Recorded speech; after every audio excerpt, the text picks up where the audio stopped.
Thank you, devotees. So, Kamaistaisti Hirtakhyanaha Pravadyanti Ani Devataha Tam Niyamamas Tam Prakriti Mahastaya Tam Niyamastaya Prakriti Anvitasthaya. So, from the grand scheme of things, we can understand that the devatas are connected to our mind.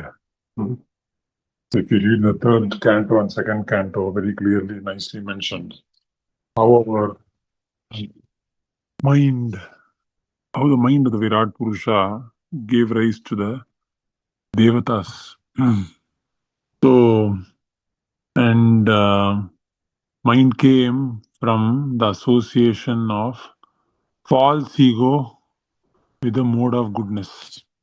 So, whatever our minds are motivated, in whichever way they are motivated to a devata, that is naturally based on our Prakriti. This is one of the primary understandings of Bhagavad Gita. I had shared one reference about shlokas that appears 3 times in Bhagavatam. So I thought maybe I've asked this question before. We have been having this call for a long, long time. So I would have definitely asked this question before, but doesn't hurt to ask it one more time. There are 2 shlokas that appear 2 times in the Bhagavad Gita. Does someone know what they are? Reyansu dharmo viguna par dharma sunashtita. That's one, I think, Prabhuji. Very nice, yes. You got that one right, Rohit Prabhu. Other one? Yeah, correct. So, Mandanabha Madbhakto Madhyajiyo Namaskuru. And then, Shreyan Swadharmo Vigunaha Paradharma Swanishtitat. Swadharmam Nidhane Shreya Paradharmo Bhayavaha. So, this shloka appears 2 times in the Bhagavad Gita. So, the reason I brought this up is, so one of the prime focus of the Gita is to understand we are super duper controlled. So, and you can see this theme of gunas being so prominent in the Gita. If there is something that is very prominent in the Gita, of course, apart from our dear Lord and devotional service, connecting to Him, is the theme of the gunas. Very, very common across all chapters, cuts across all chapters. And the reason it is so is because we are very influenced, all of us. The Prakriti, sometimes we don't understand. But I always think like this. And one of the reasons why I don't think greatly of the modern meditation techniques is that the modern any meditation, any silence should make me become conscious that I'm being controlled. Okay. I was controlled so long, and now maybe I'm realizing that I'm being controlled, and I'm actually separate from this mind. So all this should actually happen. And naturally the question must arise, right? So who's that person who's, who I'm controlled by, Now I'm controlled by the mode of goodness. I was controlled by the mode of passion. So what is this modes and where is this coming from? Who am I? What is the purpose? So these questions must come. But we see that most people, at least 70-80%, they never get into a process of philosophical inquiry, and they never arrive at the point of developing bhakti to Bhagavan, right? And that definitely is a proof that even the meditation that they perform in terms of becoming silent or whatever isn't actually, it's not becoming fruitful, because there is an awareness of being controlled. But anyway, that's not my main point I wanted to make. But the main point is that we are being controlled very, very heavily. So basically, Krishna in the shloka is telling, tam niyamam asthaya prakritya niyataha swaya. So that Prakriti, that Jiva, will motivate him to worship to that Devata which corresponds to his desire, without him doing anything about it. Right? So this is the meaning of tam tam niyamam ataya prakrityaha niyataha swaya. Swaya. Automatically this will happen. This niyati. Niyati means what? Very nice word. Niyati means controlled. Prakrityaha niyataha. What controls that person? Prakrityaha niyataha swaya. And based on that prakriti, they can only accept those regulations. So if I ask someone to give up meat eating, they cannot give up meat eating. If I ask someone, you give up drinking, they cannot give up drinking. If I say, do not gossip, they cannot give up gossip. Please give up sex, I cannot give up sex desire. So in this way, everyone has a certain samskriti, right? Certain bhav, certain prakriti, some pravritti, and naturally we are inclined to accept only those regulations, and based on those regulations we worship a certain devata, and in this way it goes off. And all this is founded on the this thing of kama, when the jnana is hidden. But when this jnana is unhidden, then all these niyamas goes for a toss, which means we are able to accept the principle of surrender. It is very difficult. Sometimes we think it is very difficult to surrender. I'm saying, let difficult to surrender be on one side. If we are able to be excited by the prospect of surrender, right, to Krishna, that's what we saw in the previous shloka. Jnanavan ma prapadyate. So if we are able to be excited by the prospect of surrender, wow, how nice it would be to surrender. That itself is a huge task, actually. Right? Just like, I'll give you an example. Say, I always think about this. 2014, when I came to the US, I got my first job. So I ordered my first iPad. I thought I'll read. I saw a devotee reading Pocket Vedas from iPad. I was like thinking, if I only got that, only I would read like anything. Somehow by Krishna's mercy, I did read significantly through that iPad. But yeah, I was waiting the whole day from morning to evening. I was thinking, when will this iPad come? And I was tracking on Amazon, 9 o'clock, 10 o'clock, and 3:30. At that point, those people will even give the FedEx tracker person's number. So I called the FedEx driver's number, and I picked it up even in the middle of his journey, okay, when he was dropping it. So I always thought, so when we are excited about something, right, we think about it a lot, right? I need to get this, I need to get this, I need to get this. So surrender is something like that, right? We are unburdening ourselves completely. And it's a very, very inviting proposition to unburden everything that we have carried so far. And if we actually understood surrender, what it meant, then the same way I got excited by that iPad, and you would have different things you got excited by that you thought about through the whole day, whatever it is, okay? It could be even Krishna, I know you're all wonderful devotees. So that same excitement we would have, I'm not saying about Krishna, I'm saying that even the prospect of surrender, because it's so inviting to give up all our illusion and to take shelter of Krishna, the prospect of committing ourselves to remembering Krishna eternally, even that dream, right? That dream, right? Wow, how nice it would be. I want to come there, right? So let me try one more time. Let me try one more time. Let me try one more time, right? What is stopping me? So in this way, we have every moment to actually attempt surrender, right? And one moment is sufficient for surrender, right? So, and we have every moment, we have moment after moment after moment after moment to actually attempt this process of surrender. But the reason I brought this point of surrender itself is, so when we are curtailed, when our jnana is covered, then this prakriti will act. Okay, prakriti can act only until our swarupa is covered. Okay, and when our swarupa is getting flowered, okay, it blooms.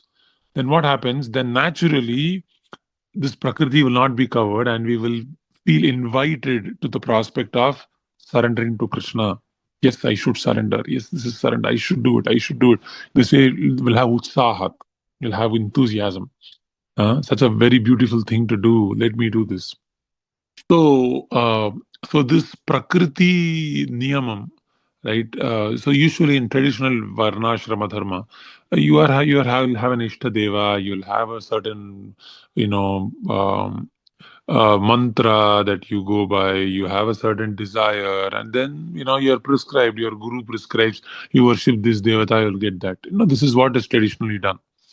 But because we are talking about Bhakti Vedanta stuff, which means we are breaking free of this jnana by chanting Ajnana by this chanting of Hare Krishna mantra. So when you chant Hare Krishna mantra, what happens when we surrender during that chanting gradually by the process of hearing, chanting, all of that, then this Ajnanam gets removed, and whatever we are naturally pulled towards changes by the power of the mercy of the spiritual master. Like I was saying the other day, power of the mercy of the spiritual master is someone is not even able to think of Krishna while he's standing before the deity in the temple. Correct. That is the beauty of we are celebrating Sri Rama Navami tomorrow. So we can definitely think, right, understand the spiritual master is so merciful, by whose mercy someone who's standing before the deity, we have Sri Hanuman, right, coming to Ashokavana and then rescuing Sita Devi, telling information about who Lord Rama is, right? So he, by his message, by his speech, by his uh, attitude, by his desire to get you, he convinces you of the reality of Lord Rama, just like Hanumanji is convincing Sita Devi of that I am related to Rama. Right? Of course, today's gurus don't make that effort. They want to say I am Rama, but Hanumanji did not do that. Hanumanji said, I am related to Rama, I am Ramadasa. Right? So, and he said, I am related to Lord Rama and I can take you to Lord Rama, right? If you sit on me, right? So, very, very intimate pastime. But I was going to say, this mercy of the spiritual master is such that one who's not even able to meditate on Lord Rama when he's facing the deities. He's not able to meditate on the Lord. He's looking at the deities. He's in the temple. He's chanting Hare Krishna mantra. His mind is going so many places. And that person who's not able to do any of this would be just like, they say, right, in your teenage, people go to temples to look at girls, right?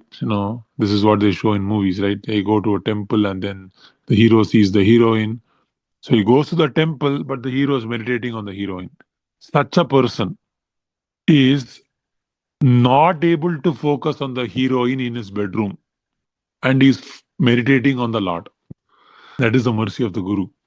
Right? So when one gets that mercy of the spiritual master, impossible things becomes possible.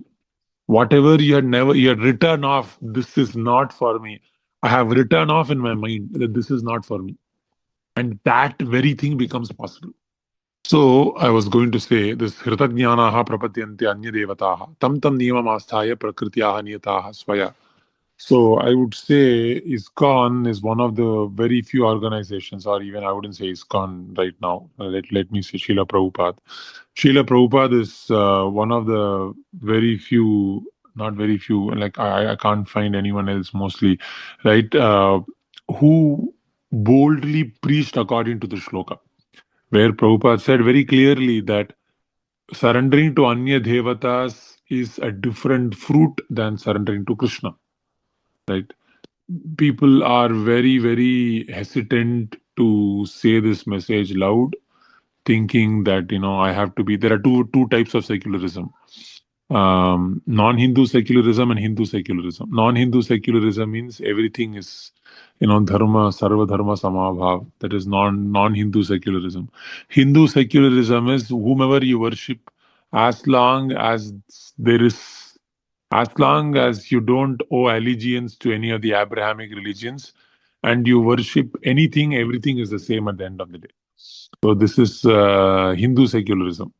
But Krishna is very clearly saying here, denying this both. So that if you are worshipping Anya Devata, then it has a different fruit. Tam tam niyamam asthaya. And you will have a certain niyamam and you're going for that. and Prakrityaha niyataha svaya. And Krishna says, yo yo yam yam tanuṁ bhaktaḥ śraddhayārcitum icchati tasya tasyācalāṁ śraddhāṁ taṁ eva vidadhāmy aham. Krishna is making a very significant point here. Whatever bhakta, whatever tanu means whatever form of the devatas, right? You are interested to worship. Śraddhayārcitum icchati, as spashtam as it can be. tasyācalāṁ śraddhāṁ. That achala shraddha I get towards Lord Vinayaka or Lord Kartikeya or Lord, or Indra or Lord Agni or Chandra, Varuna, Mitra, whomever. Of course, these deities are not so commonly worshipped these days. Mitra, Ashwini Kumaras, Varuna, and all of them. But whatever devata I want to achalam shraddham, that achala shraddha, who gives it? Krishna is making a very clear distinction here. Tam eva vidadhāmy aham. That shraddha, to worship that devata, to pursue that niyama, to achieve the fruit after worshipping that devata, who's giving that? Tam eva vidadhāmy aham. Very clear distinction between who's giving that faith and who's the benefactor of that faith and whom that benefactor worships after having that faith. Okay, so Krishna is the facilitator of Devata Upasana. If Krishna is the facilitator of the Devata Upasana, Devata himself cannot give that faith also. The faith to worship that Devata also comes from Krishna only.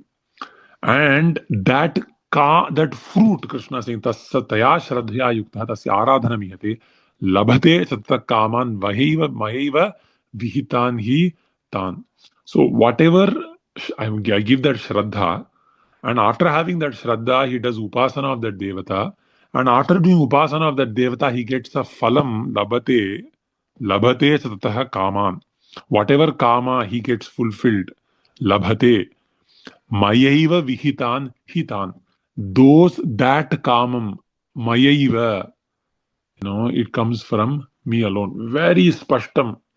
But that phalam, Krishna says, antavattu phalam tesham tad bhavati alpamedasam. So, and deva yajo yanti mad bhakta yanti mamapi, as clear as sky. If you do deva yajaha, if I am doing upasana of the devas, devan yanti, right? I'll go to the devas. But mad bhakta, if you are my devotee, yanti mamapi. Yatha bhavam upasate, tathaiva phalam ashnute. So, one cannot argue on the basis of Sanatana Dharma, on the basis of Bhagavad Gita, that if one is actually honest and has integrity, one cannot argue that worship of Bhagavan Sri Krishna is the same as worship to other devatas. It is not possible to argue. Right? So, it is not consistent with the Vachanam of Bhagavad Gita. So, this is very important to understand that that they are not the same. So that's one point. Second point is that based on one's Prakriti, that's what we saw earlier, based on one's Prakriti, one is naturally motivated to worship a Devata. That is true, right? But all this Prakriti by which I am motivated to worship Devatas, and sometimes we also worship Krishna motivated by Prakriti also. There are Sattvika, Rajasika, Tamasika Bhakti that Kapila Dev speaks about. But all of this is removed by the mercy of the spiritual master when we surrender to him gradually, right? And when that is removed, then what happens? Then the thirst to surrender to Krishna starts emerging, right? And we start inviting the Lord into our heart, and we become eligible to go back to Godhead, right? So we should always understand this point that the Lord is waiting for us, and He's doing us a great favor, to want us to surrender.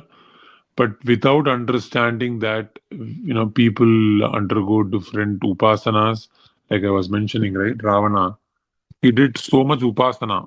He used to go to Himalayas, and every day he used to take one breath. And then he told Brahma, he started worshipping Brahmaji, and he cut all his arms first. 20 arms he had, right?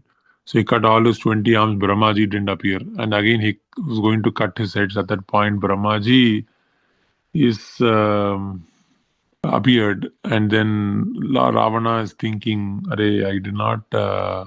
He's thinking about this during this, when was telling the other day, right? Shurpanaka is telling all that. He's telling, "Oh, I did not get the boon from Brahmaji for Manushya only. I did not get a boon." He was thinking like that. So people undergo so much tribulations to worship and get their desires fulfilled. Of course, these days even Devata Upasana is not there. So right now it is more or less Instagram, digital influencers Upasana, or celebrities Upasana, or cricketers Upasana, or Swayam Upasana. I'll worship myself. Right. So this is what is going on. That is tamasic. Rajasic. Sattva guna Upasana at least is mixed. The sattva and rajas. So we have to understand the invitation of Krishna. We must accept the proposal of Krishna. Lord Rama is inviting us to surrender to him. So we are caught, like Sita Devi is caught in Ashokavana. We are also caught in this body. So when we are desiring to go to Lord Rama, when we cry, then Lord Rama sends a messenger like Hanuman. Of course, Hanumanji also, Maya tries to torment, like Ravana tries to torment Hanuman. Similarly, Maya Devi also tries to present obstacles to the messenger, but the messenger is free from all Maya, and the messenger conveys, the real message of the Lord to the soul who's suffering, who's yearning for union with the Lord. And when that soul hears about the Lord, the soul feels great strength, and he feels great promise, he feels great confidence, great hope arises in his heart that I'm meant for the Lord. Whatever I'm desiring, it will be very soon fulfilled. And Krishna himself comes and rescues us and takes us back to Godhead. So that is the mercy of Krishna. Prabhupada says in one of the purports that Krishna himself comes on the Garuda and takes the living entity back to Godhead. So the point is, what should we do on Rama Navami? We're celebrating tomorrow. Try to wake up tomorrow early morning, chant 16 rounds. At the very least, if you have not done that, if you have not been doing it, try at least tomorrow.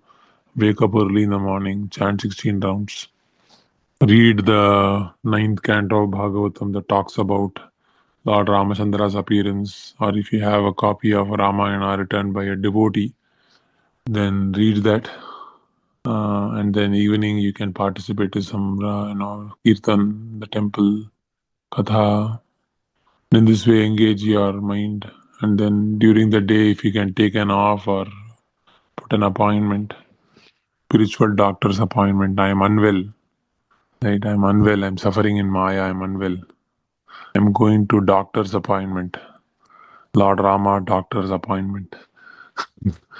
So you can put a doctor's appointment and then read some Ramayana, read some Katha, sing some bhajan. In this way, celebrate Rama Navami for tomorrow nicely.